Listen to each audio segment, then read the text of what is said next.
in space. So everybody, I just want to welcome everyone who's here and whoever else shows up. This is a meeting that is expanded a little beyond our normal mentoring working group because SSPI WISE more broadly has been invited. And some of you I know are not part of the mentoring group, but we welcome you here and hope that you will join us for our next cohort. And the quick check-in I just want to do is to remind people, because there's new websites, need to make sure you update your profiles and make sure that you can access SSPI WISE. And if you have any problem doing that, you can reach out to Tamara or to Audie at SSPI, and they will help you do that because that's one of the things they're doing for a lot of us. So we appreciate their help with that. And I personally keep having problems with that. So I am very sympathetic. So we are going to have a discussion today on a topic that's very much of the moment here where I am in Washington, D.C., but it's also, I know, affects people all around the world. And it's the transitioning career between government and private industry, which in the space and satellite world is a pretty common thing. And it happens to many of us. I personally have not worked for a government, but I have consulted for governments. So that's sort of a little bit different. And the two women whom we are having talk about this today and answer questions come from very different parts of the industry, very different sectors of work environments, but they have crossed across each other, circled around, as Rebecca had said. And I'm going to ask them each to introduce themselves a little bit and how their career journey has progressed from government to industry and possibly back and forth. And I'm going to start, because we'll start with alphabetically by last name, with Rebecca Cowen-Hirsch, who is a Viasat Senior Vice President, Government Strategy and Policy, and who started out in the world as an engineer. So we're going to let Rebecca talk a little bit about her background. Yeah, thank you very much. Yeah, I'm delighted to be talking with this group, whether you're in the mentor cohort or joining this particular conversation. One of the things that I enjoy greatly is being able to, talk with other professionals and especially professional women on career choices and paths and opportunities. So this is just a real privilege for me to be able to do that. And to be on a panel with Jennifer Manor is pretty phenomenal as well. So let me give you just a little bit of backdrop, kind of my history and a bit of my career, and we'll probably explore some of this in the course of the Q&A and the conversation as we progress through this discussion. So as Andrea mentioned, I am a recovering engineer. I'm an electrical and a mechanical engineer by trade. And when I first graduated from college, I had accepted a job out in what we would have referred to as Silicon Valley at the time. Doing what we also would refer to as a startup position. However, life threw me a little bit of a curveball. And while I was waiting between my graduation from university to when I actually started the position that I had accepted, I took an interview opportunity up in Dayton, Ohio at Wright-Patterson Air Force Base, merely to keep my parachute afloat and keep my, kind of hands in the business. And I was for the first time in many years, actually staying at my parents' house again. And so I took this interview and it completely changed the trajectory of my life. What ended up happening was that interview was for what they would call then a systems engineer. And I was actually just blown away by the opportunity. So that drive back from Dayton, Ohio to where my parents lived in Kentucky was the 3-hour longest drive of my life because I ended up having to turned down the position I had already accepted to take a position with the United States Air Force as a civilian. At that time, there was a hiring freeze, and so of course you'll know right now we're in a furlough status and a bunch of other things that are happening. I ended up taking a very low-level, entry-level position as an electronics engineer and a systems engineer. And with that first position with the Air Force, it completely altered my direction of career trajectory and then also kind of who I am as a professional, though I probably didn't know it at the very beginning. So that job started at Dayton, Ohio. I was designing avionics systems for integration into aircraft, and that parlayed into experimental flight test. So I became an experimental flight test engineer. So I flew for the Air Force, not in uniform. I was always a civilian and was able to fly any aircraft that had a second seat. And I was an experimental flight test engineering, went to flight test school, did my graduate studies, a number of different areas where I continued to progress, and then became the first ever female mission commander. And this got me into the space business, where I was doing telemetry collection on a worldwide basis for the shuttle program, for satellite launches, for re-entry vehicles, for cruise missiles, and a number of different missions. Really fantastic. So I moved a number of different times through the course of that career with the military. In fact, did three moves in 18 months, two of which were cross-continental. And that ultimately transitioned me into space, as well as flight test engineering, as well as acquisitions. I was a program manager and an experimental flight test manager. And then one element that kind of shifted yet again, I would say my career trajectory was not a straight path, but a rather crooked, opportunistic path.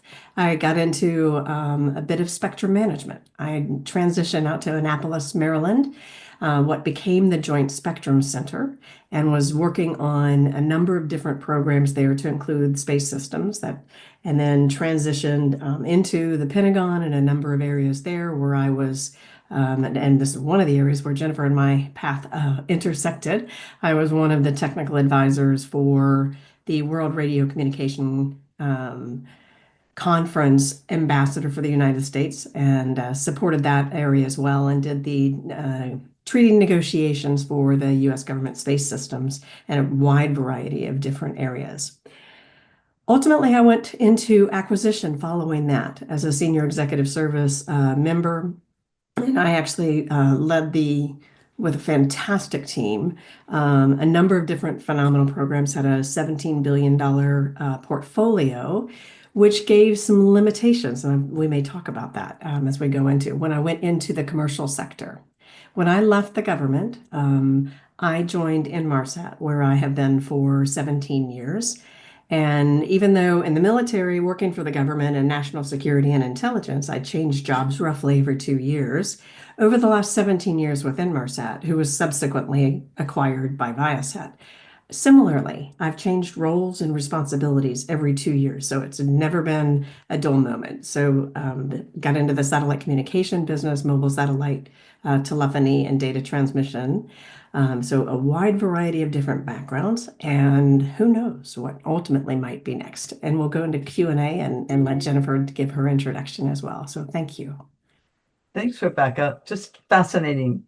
And now we move to Jennifer, who, as I said, I think is the busiest person I know, who is currently with AST SpaceMobile, also Senior Vice President, Regulatory Affairs and International Strategy. There seems to be a strategic component of both of your backgrounds.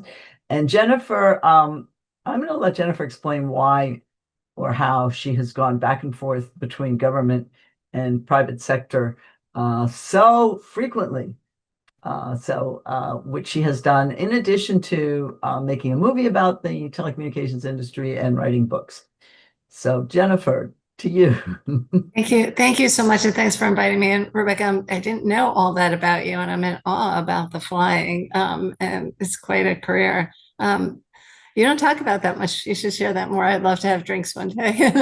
And we shall. I do have my private pilot's license, so not anything close to what you have. But so anyway, well, thank you so much. I'm so excited to be here. So as Rebecca said, I'm a repeat offender. I've served in the government 4 times.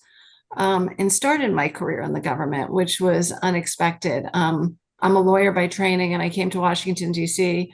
to do my master's of law at Georgetown and International. I graduated with a JD, and at the time, the job market wasn't very good. And I kind of had expected, it was the early 90s, that I wanted to have a different option, and I wanted to pursue a different career than perhaps product liability or real estate or something more traditional. So I came to DC to do my master's law in international. And I met, and this is kind of a weird story, how I ended up in the government was I met with like a long lost cousin that I never met, who had been special prosecutor for Watergate, for lunch. And our families had a feud, 30 years ago, and no one was talking. And I've never seen him since, but he gave me really good advice. And since I didn't go to Harvard or Yale Law School, he said, start in the government and you will have a very successful career. And it just so happened there was on-campus interviewing at Georgetown, and I got an interview with the Federal Communications Commission. And part of what I'm going to tell you is a little bit of a story. And I know there's a couple of people who know me, and I always tell stories, so I apologize. I had this I was graduating with this master's of law in international. So I figured I'm going to the FCC to meet, to be told where I'm going. And I figured there was no international bureau then or anything, Office of International. There was an Office of International Affairs, which was very senior, but I figured I'd be put in the international division. And I got put in the Common Carrier Bureau's Accounting and Office division. And I hadn't taken math since like 11th grade. And it wasn't even in the FCC's main building. So I go trouncing off to this other building, and it was a beautiful office building. And I went to law school and I did my master's law at night and worked at a very big, prestigious law firm. So I was like, well, at least it's a nice building. And this was when the FCC was on 19th Street and the building really was pretty bad. And you walked in and you couldn't have made this office any worse. It's like you had to pay people to come in and destroy the office. And I had a wonderful first boss who was a woman, and this is 1992. When you still didn't have that many women, you were starting to see more senior women in telecom. It's always been a field that I think is more open, regulatory policy work to women, which is great. And she showed me my office and told me this used to be a closet. And my file cabinet was yellow. And she was like, well, this is legal. You don't know what it took me to get. And the best part was I spent 6 months there, and my boss knew it wasn't for me. And she was able to get me detailed to another project, which still didn't get me to international. But after that, I was able to write my ticket to international, at which point I then spent a little bit of time there. I was only at the FCC for 2 years, but being a lawyer, I really wanted to learn how to be a lawyer. So I went to a big firm. So following that, I decided I didn't want to work in a law firm. I liked taking up a lot. It just, I was never going to make partner. It wasn't what I wanted to do. And I went in-house to then a company called MCI, which used to be the second largest phone company in the US, for those of you who don't remember. And things were going swimmingly. And I had actually was in the regulatory team for 4 years. And then I moved over to international strategy. And one day I was flying to Milan, and my reps texted me and said, we're not coming to pick you up because the company went bankrupt. They didn't know that if you go bankrupt, you still work. But anyway, so I decided it was time for me to leave. And it just so happened, I contacted an old professor who was now a commissioner at the FCC, Commissioner Abernathy, the best commissioner ever. And she invited me to come back to the government as her senior counsel, focused on new technologies, international and wireless.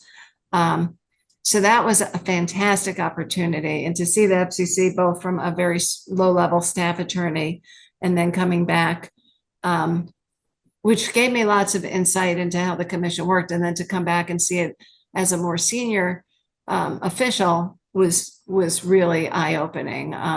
Of course, good things must come to the end, and my commissioner wasn't going to seek a renewal of her term. She had decided when she came in, and I always gave her a lot of credit for this, that she never wanted to have to make decisions based on being reconfirmed. So she was only going to serve one term, which is what she did. And I went back to industry, and I was back in the satellite industry. Well, I hadn't been in the satellite industry. I went to the satellite industry, and I worked for what's now a company called Legato, which some of you may have heard, which did MSS. And then I left, and here's where I actually I took a bad turn on my career, or maybe a very good turn, depending where you went. I went to a trade association. I was very focused. I was very focused on growing, and I wasn't getting promoted at my company. And that was important to me. So I took a senior VP job with the Entertainment Software Association. That was not a good fit for either of us. So I stayed about a month, and I started consulting. And really what I had wanted to do when I was back at Legato, at the predecessor for Legato, Skyterra, is I'd already started talking to people about going back to the government. So I already had this in the works. And luck would have it, I interviewed with the incoming, this was a change of administration, and there was a retired admiral, Jamie Barnett, who was coming in as chief of the Public Safety and Homeland Security Bureau, and I met with him and we clicked. Though he told me he thought I was very low key and mild, which he learned was not the case. But and I went back to the FCC as deputy chief of public safety. And then when he left, I moved over and became deputy chief, first woman, first lawyer of the Office of Engineering and Technology. And once again, those were really helpful for me. Both, I was bringing all this knowledge I had from industry, but then afterwards, both times I've been able to take that knowledge back to corporate America. And Rebecca can speak to this. One of the things you'll find is that neither side understands the either very well. So I served for a while, and then I decided it was time for me to leave. I didn't feel like I was producing what I wanted to produce anymore. I wasn't really achieving my goals. So I went back to industry, and I worked at EchoStar for 11 years, my longest job ever as SVP of Regulatory Affairs. And to be honest, I was bored. I'd done that a long time. So I had an opportunity. I'd been talking to, I didn't want to go back to the FCC again. I'd been there 3 times. And so the Department of Commerce's NTIA invited me to come in a new position as senior advisor for space and satellite policy. So I did that for a little less than a year. I really like the agency, but the job wasn't, as Rebecca said, I'm not Rebecca, sorry. As was said earlier, I multitask. I get bored really easily, and it wasn't the right fit for me. And while I was there, I was offered an opportunity to go to AST. And to be honest, I wasn't quite sure what I wanted to do next. And I got an email, I'll never forget, from a headhunter. And I showed it to I read it and I was like, this is me. And I showed it to my husband. He's like, oh my God, they must have purposely written it for you. It turns out I knew 3 other people who got the same email, but we can pretend. So anyway, I've come here, which is fantastic. And it actually has brought me, being able to serve in a different agency has brought me a very different vision of what I knew from the FCC.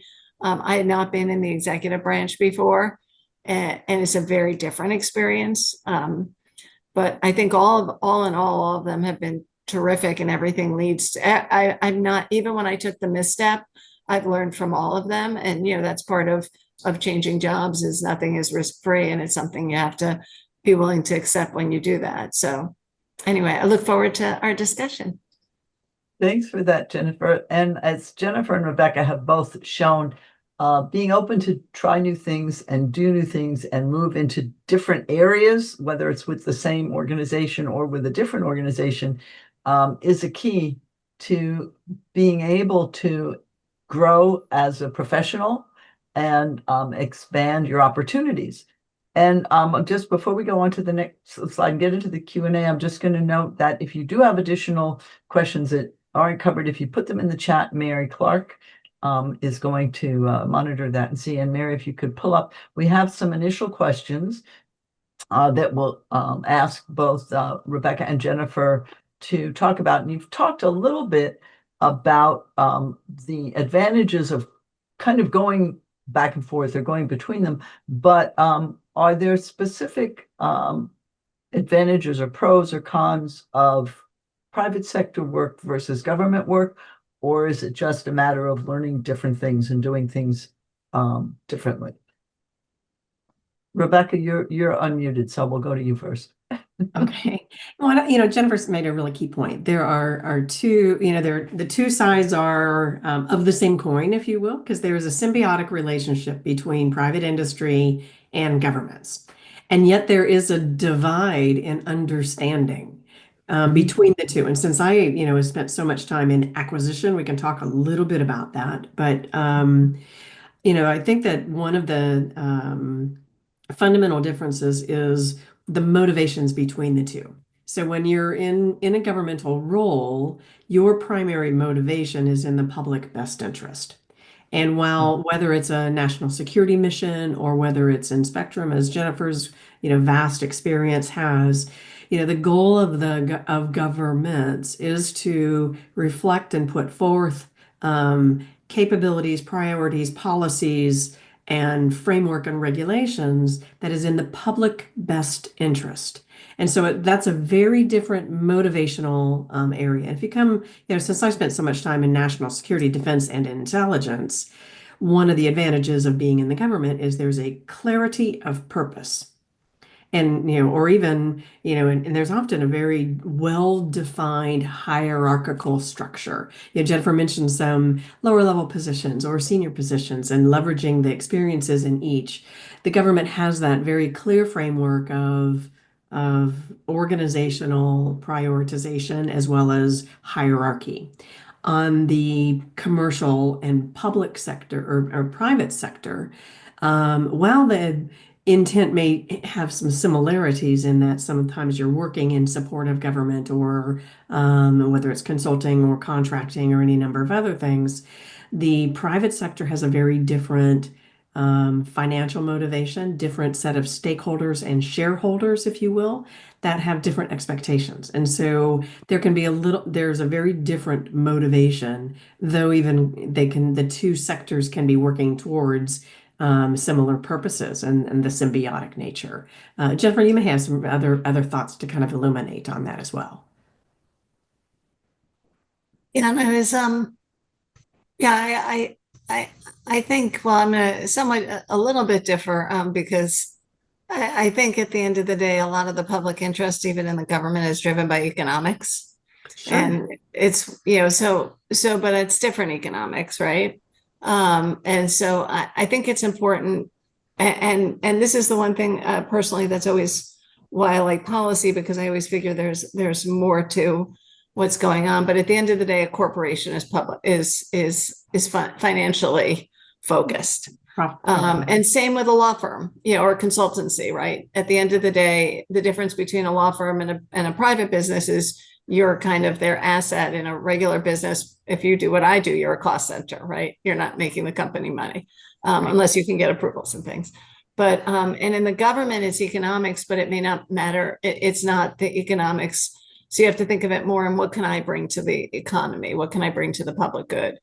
So, and sometimes you're not as important as something else.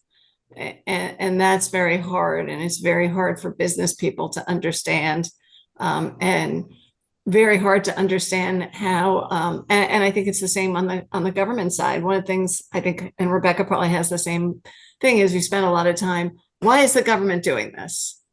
Right. And this makes no sense. And you kind of go, well, it kind of does make sense, and it may not be the right thing, but you can understand it. And you need to take the business people to understand it. But similarly, when you're in the government, you're not necessarily speaking the same language. So being able to, I think this is one of the biggest assets that probably Rebecca and I bring to a company is, because of our government private sector experiences, is that translation, and that we've been there, and we may not always understand 100%. I'm sure I misinterpret what people are saying sometimes, but at least you have a better feel for how it's going. And I think that's invaluable to both sides, and it's invaluable to you because you become a better problem solver and a better advocate. Advocate could be acquisition advocate, it could be a policy advocate, but you become better at your job because of that experience. And that's why I do think that the private sector, private sector, and it could be a not-for-profit too. I'm not saying it has to be a commercial entity, but the non-governmental sector versus the governmental sector, and having those different experiences really, really helps you as a professional. Yeah, I think you're right. I've always often described my role within Marsat as the chief translator and chief evangelist. To be able to walk that and share that experience, having been on both sides, and then having done some quite a bit of consulting with the government as well. So And also relationships. I think the other thing is people in the government tend to trust you more if you've served in the government because they feel you understand what they're doing. So you have relationships with people who you've built up while you're working there. But even when you haven't worked there, the fact that you have that pedigree, it does matter. And same thing on the private. I mean, I actually think in the private sector, in some ways, some companies don't see it as quite as valuable in some ways because I think there's misimpressions of what being a government, a civil servant is. And, almost everyone I've worked for has been incredibly dedicated yeah. and incredibly focused, but sometimes there's misimpressions too. Oh, that person didn't get to this because they're lazy. It could be that they had another emergency, right? And this person has, there could be, in Rebecca's case, because she deals with national security, there could be a real national security issue going on in another area, and that person just can't focus on you right now. And so this sort of stuff is really important too, and knowing when and how much you should push people, and so there's a real person to person side of that too, which I think you get only from really spending time in both sectors to understand that. Yeah, I would agree.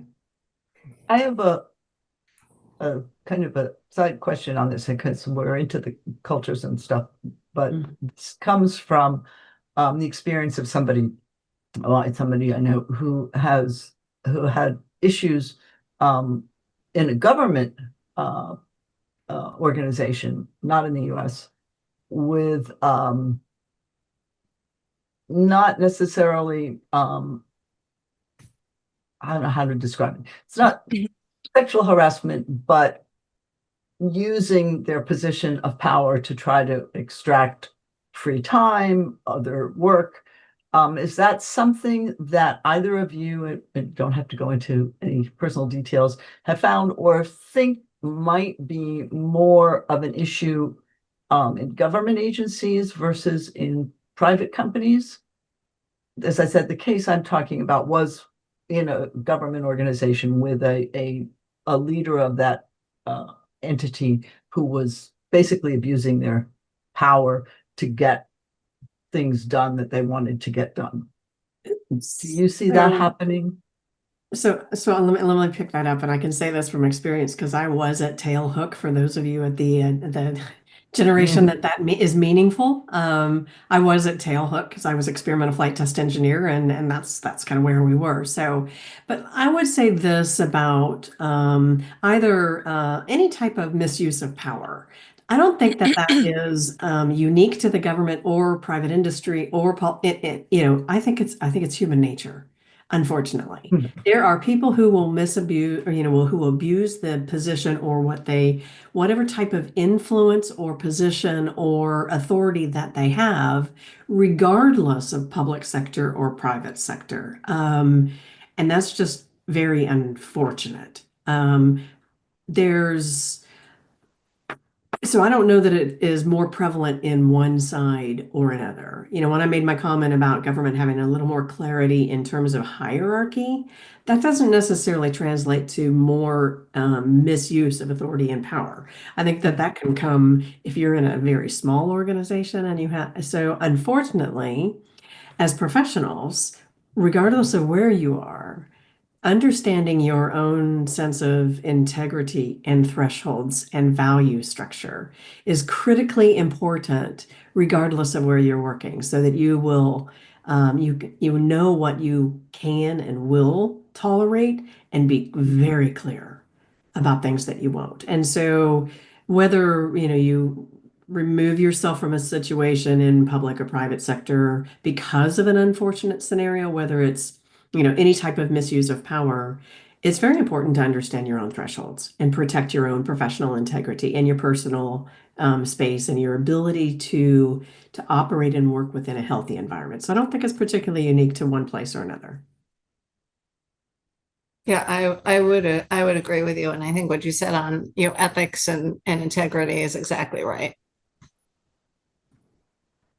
Which I suppose could switch us to the ethics question, which is a different ethics question, which has to do with leveraging your expertise in one area without violating the ethics rules that you might have, whether they're government security, secrecy issues, as Rebecca talked about, or commercial proprietary information that you might be privy to in a private organization that you cannot share if you move into a government oversight organization.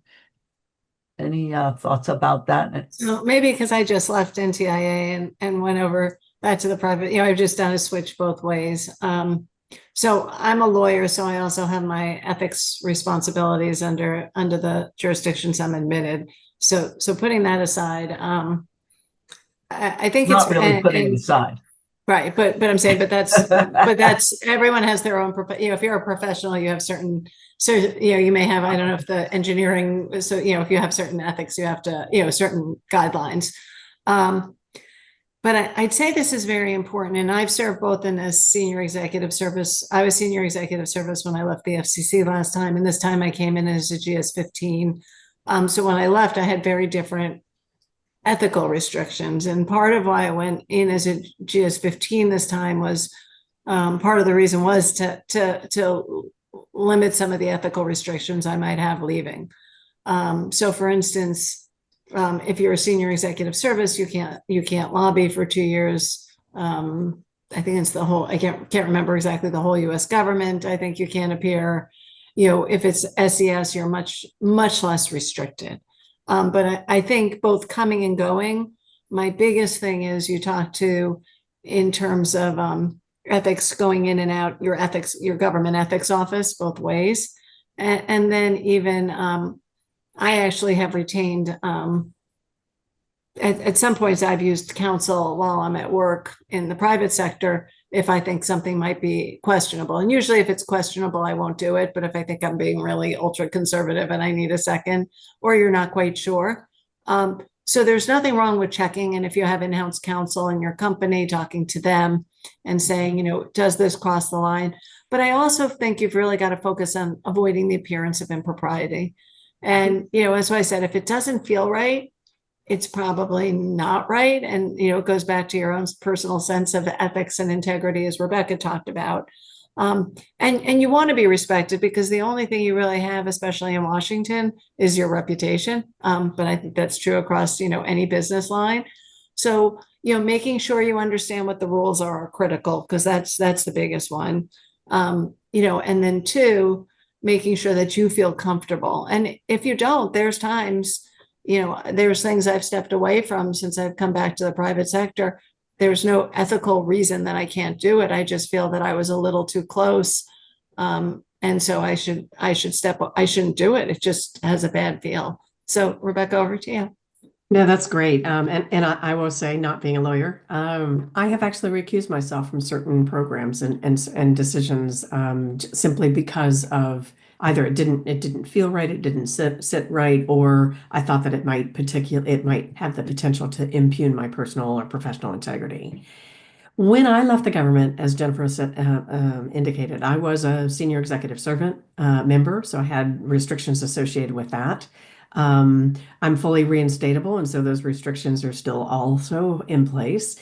I was also an acquisition professional, and so I had a portfolio whereby I was making decisions on behalf of the government that impacted a wide variety of different private companies, whether they got business or didn't get business, and all of that. So when I left the government, I did consult my own personal counsel, who I still keep on retainer to ensure that I'm still well within that framework.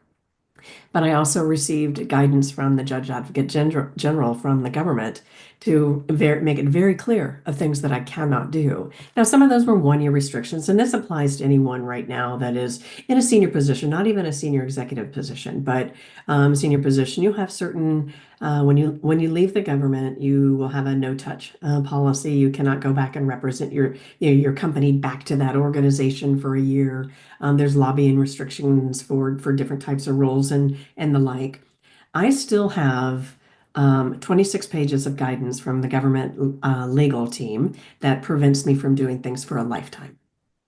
Now, those I wouldn't do anyway because I knew that I had those responsibilities. But I would also say that that's not just going from government to commercial, but if you go back in or you go from company X to company Y, you will have inside information and proprietary information that you have an obligation to protect as a respecting and reflecting that professional obligation to the company for whom you worked, but also your own personal integrity, and that you cannot share that information, whether it's, proprietary or for competitive advantage.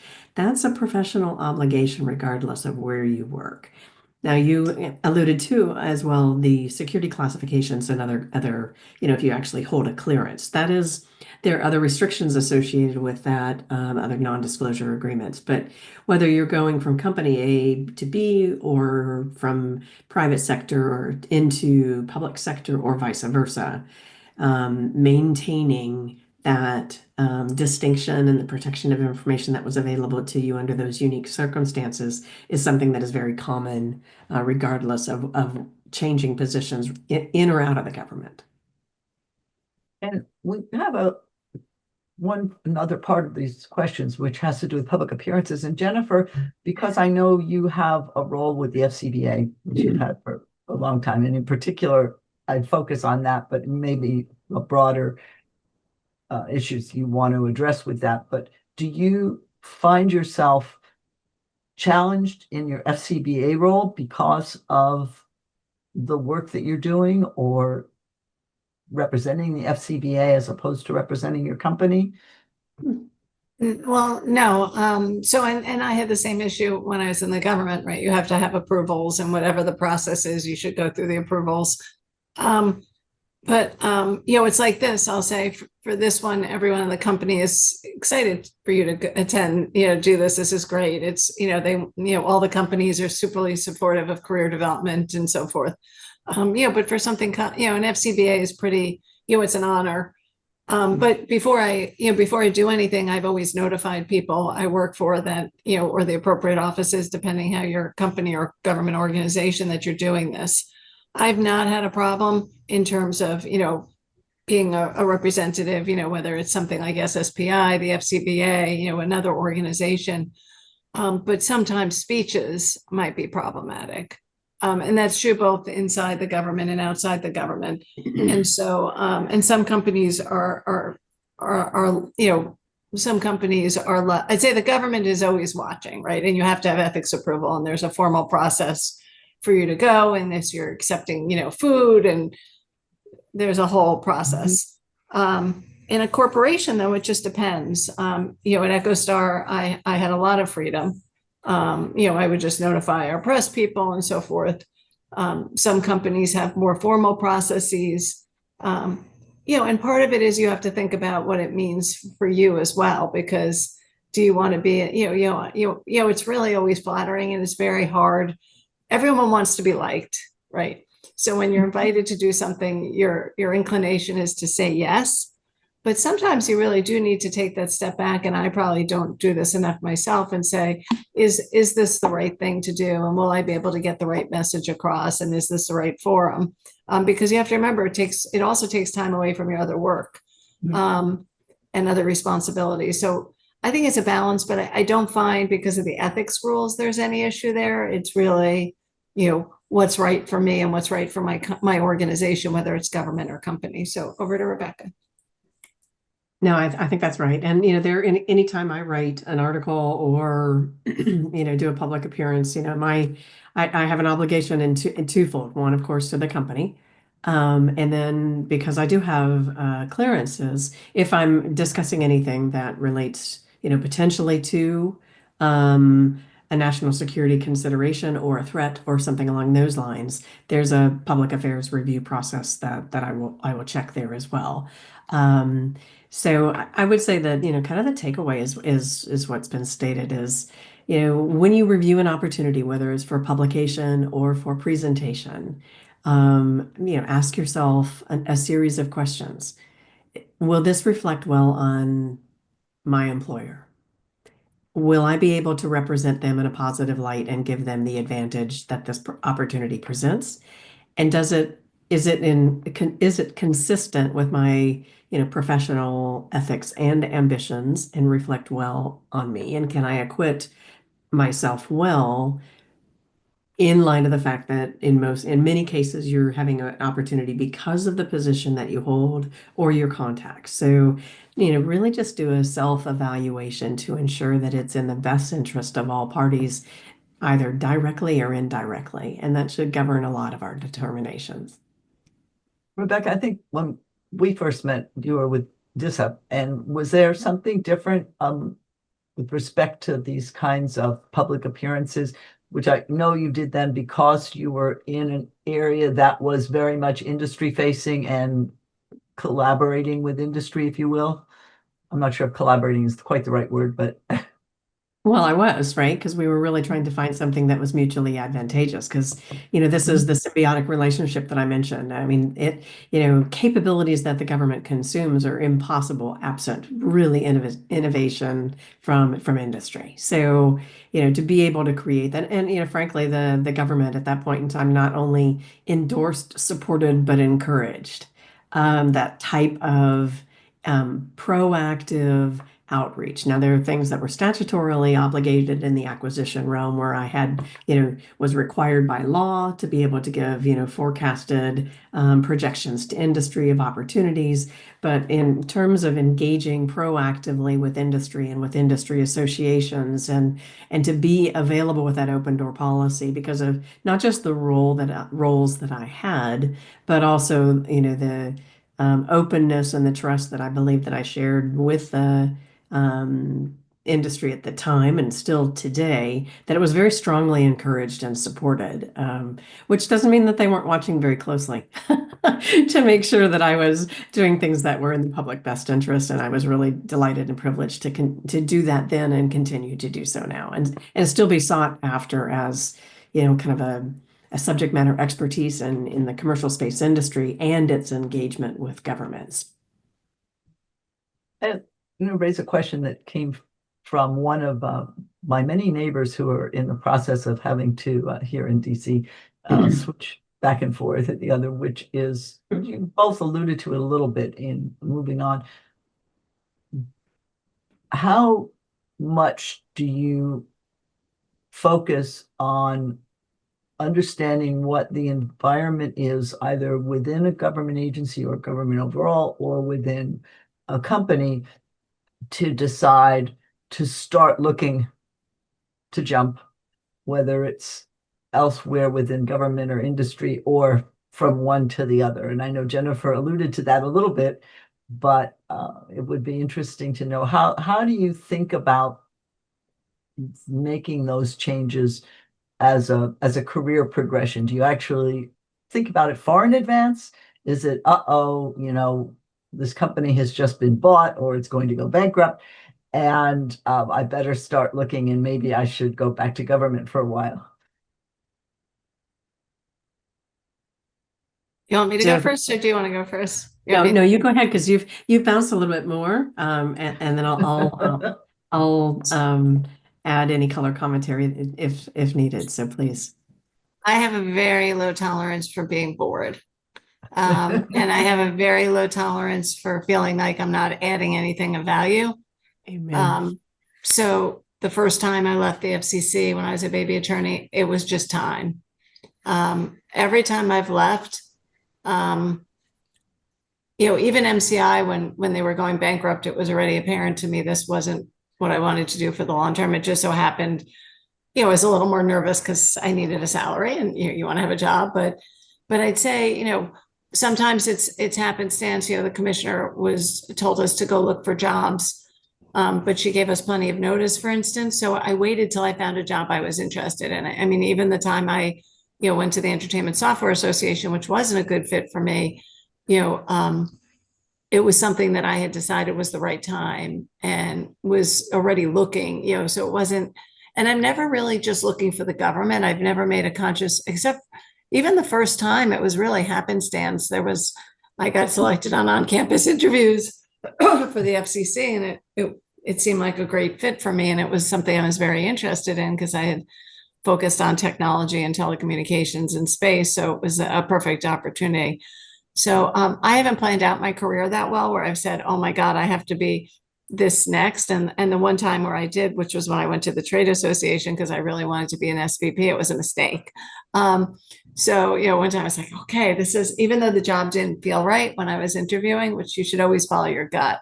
And I think that's the most important thing is to if you're talking and you go, "Oh my God, this just doesn't seem right." "Oh, but the money's really good," or "I really like the title," you probably shouldn't be doing it. And you should make sure that the culture is what you want. It's okay if you take more time. I mean, when I was going to EchoStar, um, it took a while for me to get to that point. And there was one person in particular who I really wanted to work with. And it was because of the ability to work with him and have that relationship that really brought me over that edge. Um, and so I think it's really, really important to, even if you have a career plan, to it may be you may do something different because you didn't think of it, or it's the right opportunity at the right time. And as I said, even when I made, which could be considered a mistake, or I took a job that I didn't stay at. I didn't lose anything. I learned something very valuable. I learned trade associations aren't for me. It's not what I want to do.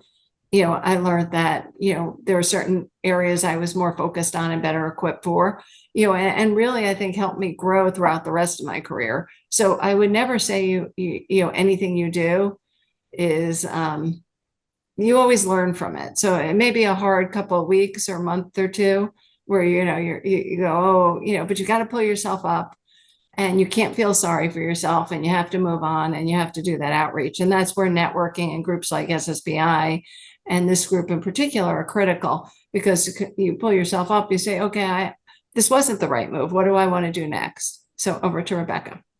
No, I think that's great. And and some people would say that if you go to a job and it doesn't fit, it's the wrong fit, it's a quote unquote failure. I would agree with Jennifer totally. There's no such thing as failure in this regard. All of us learned to walk because we quote unquote failed. We fell. And we had a nappy to kind of cushion that fall.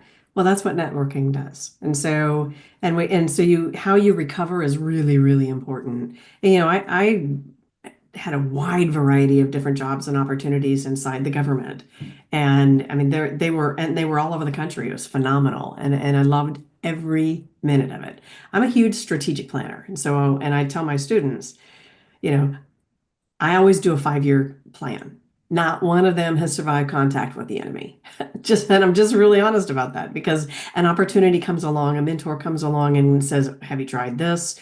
Or doors close, but windows open. I served at the pleasure of the president, independent of administration, for several different administrations. So for me, it's never been a political issue.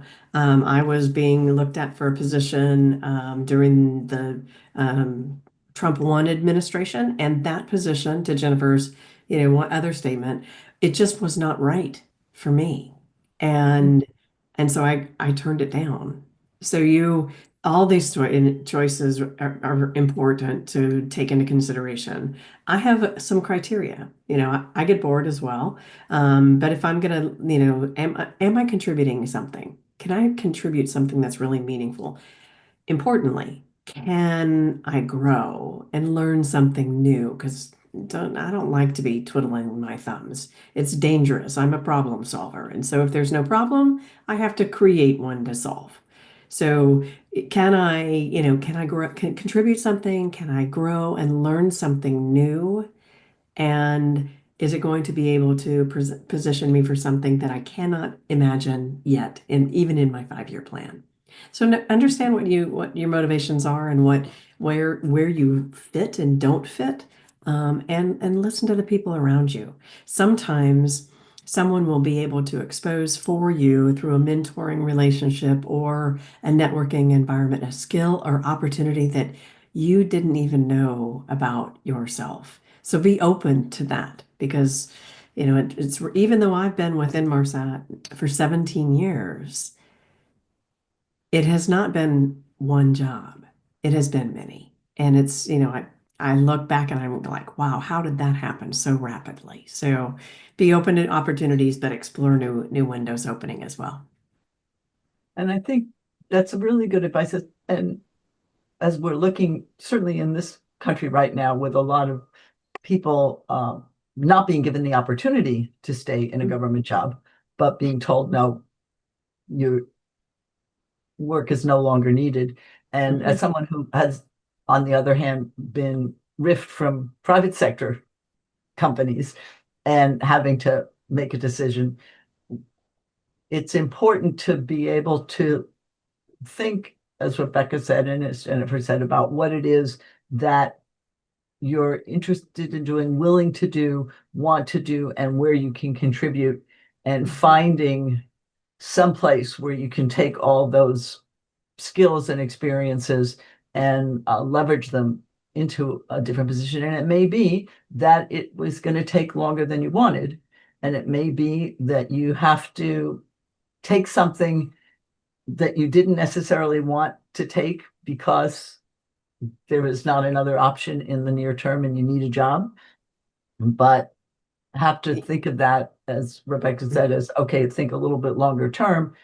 Is that something that's going to be for 6 months, or as Jennifer has done for 6 months, and then move into something else? And I think that's important. And it works, as I said, in both government, especially here right now with government and with private industry always.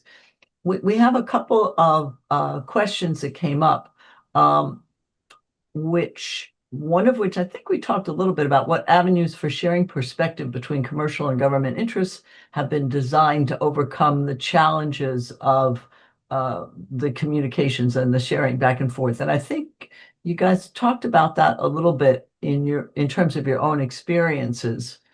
I don't know if there's something that you're aware of or you'd like to share about, other than organizations such as SSPI, where there are opportunities to get the perspective shared between the two sides.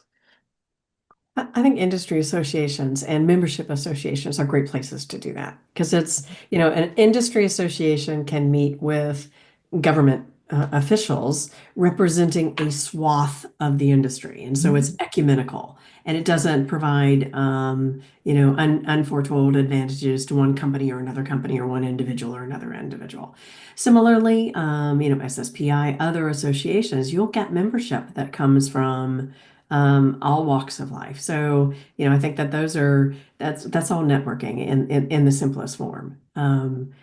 So, there's lots of different mechanisms, and sometimes it's worth just seeking out the opportunity to have a coffee with someone that's on whatever side of the sector and say, hey, can I learn a little bit more about what it is you do? And because, people are can be very generous with their time, and there is, that's the best opportunity to break down perceived barriers or disconnects, is just developing the relationships.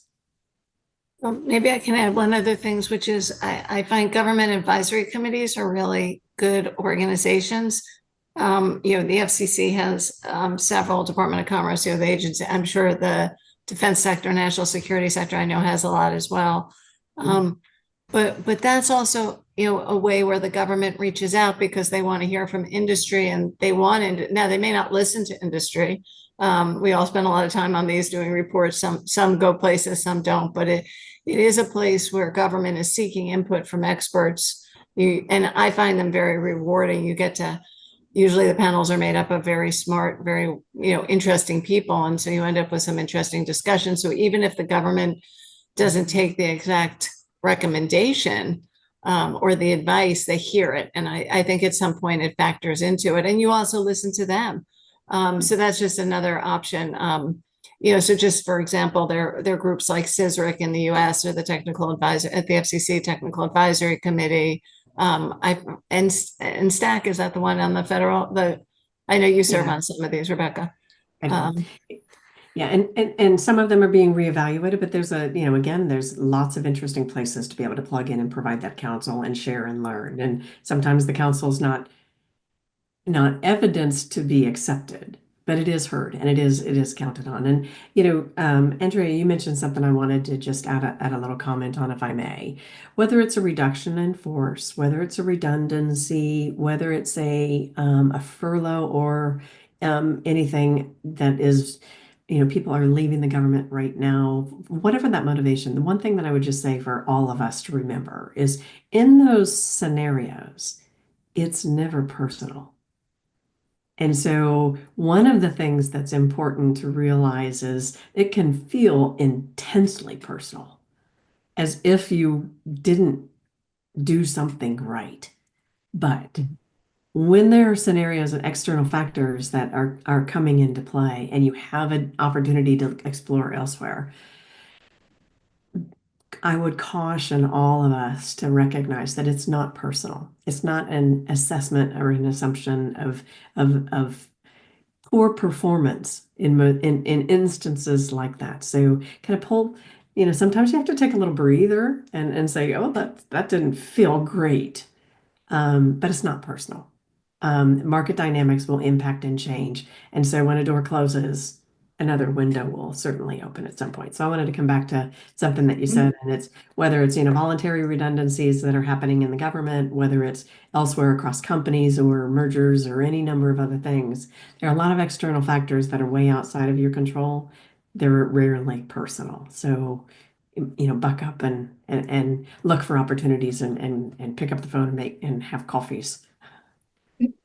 So thanks for that. We're a little bit over time, but I just want to get to one last question Joan had asked, which is the two of you having been in senior positions, in hiring manager positions, what kinds of differences do you see or have you experienced as a hiring manager in government versus in private sector, in how you approach the hiring process or approach candidates for jobs? Rebecca, you're unmuted, so we'll let you go first. I was going to say, go ahead, Jennifer. I can go ahead. So this is a bane of my existence when I was in the government. So the government has a very difficult system for hiring people for the most part. There's different schedules, but if you're going for a standard civil servant job, the hiring manager creates a posting with their HR folks, and then it goes to HR, they post it. You actually don't get the applications. The applications go through a automated system, and then they designate someone you're not allowed to talk to, who then so they'll pick out a certain number that meet the criteria, right, based on something automated, the postings criteria. Then there's another person who has no relation to you, so to speak, who doesn't do what you do, probably doesn't understand what you really want, but based on that posting picks out 5 candidates, a handful of candidates, which you then get to review. So you may not, so even though, there's people out there who are applying, you may never see those applications. And so that's a lot different than I think in the private sector. I haven't hired anyone in my new job, but in my old job, I would at least get to, they may screen them some for me, which you appreciate because it's so easy for people to apply for jobs, but you would at least get a pretty broad candidate list. And so there is an art form to applying for civil servant jobs. And so, that we could talk chapter and verse, but it's worth understanding that if you're looking for a government job, there are other ways to get in. For instance, I was Schedule A, it's different schedules where you don't have to go through competitive searches, in the government. So there are other forms, and that's much easier if you can do that. And there's pros and cons for being hired that way. But I think it's harder for people to get. I think it's harder. I think the government folks are more frustrated from hiring than private sector because you don't get that same visibility into the applicants. And you may end up with the exact same applicants. It's just who you see is going to be different. But Rebecca's smiling, so I think she's had a similar experience. Yeah, definitely. Exactly that. Let me say for those of you that, excuse me, that may be choosing to leave the government for whatever reason, or looking at private sector opportunities. One of the challenges for you will be to translate your government experience into measures of effectiveness and merit that would be meaningful for a commercial or an industry hiring manager, whoever that may be. There are services that can help you do that. And there are people that have been there. But as I started our conversation, the generally the motivation and uh, the driving factors in private sector versus public sector are different.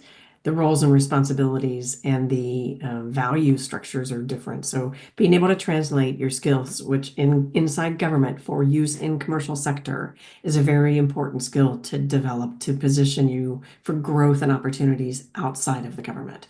And there are services that can facilitate that, certainly within our own group here, people that have done that and can certainly help. So I would just say if you're making that transition, take a good moment to figure out how to translate the phenomenal skills and experiences that you've had into language that's going to resonate with a commercial hiring manager.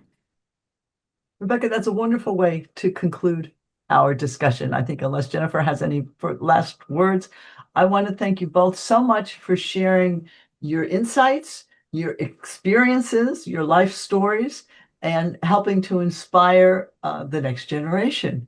Thank you so much. Thank you for letting Thank us. you all. Take care. Have a good day. Absolutely. You guys have a wonderful week.